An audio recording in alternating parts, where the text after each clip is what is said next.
Kimde o kız? Abi sen neyini seni kim diye kız. Her kız lazımdır. Abi neyini seni kim diye. İnansan, sənə baxıram, ürəyim sızıldayır da biraz. Yox, ürəyinə zarafat eləmə. Şamil əmi. Mən Anqıranda gəlmədim. Zaur İğır Süleyman otururlar yan. Mən nə deyirəm ki? Deyirəm adam qərar verib. Kəs də. Deyən də deyim kəsində. Kəsmə. Söylə, bu desin. Mən nə deyim? Bilirəm, amma oturmuşdu, danışıb gülürdü. Birən Axşamınız xeyir. Hə, çəkilişdi.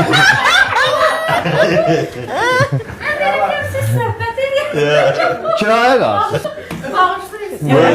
Getdi. Gözə görə təbii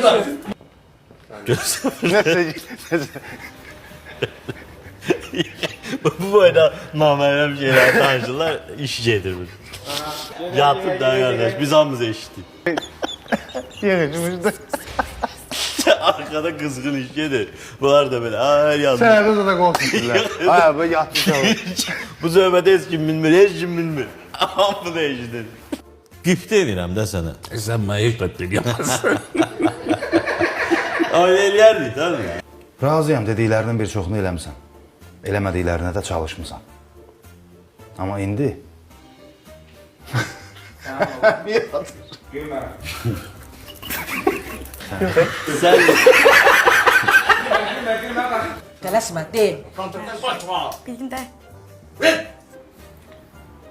Hələ... Anlatılma, oğlun ayağıdır. Aa, bu arada Nigar məndən haber deyilmiş, nə?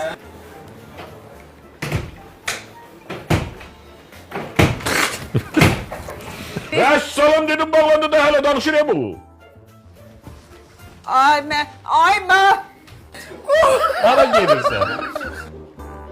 Almaz xana... Almaz xana... Ramı...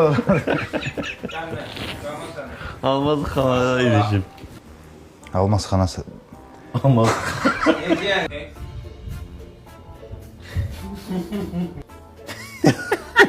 Benden falan var bak.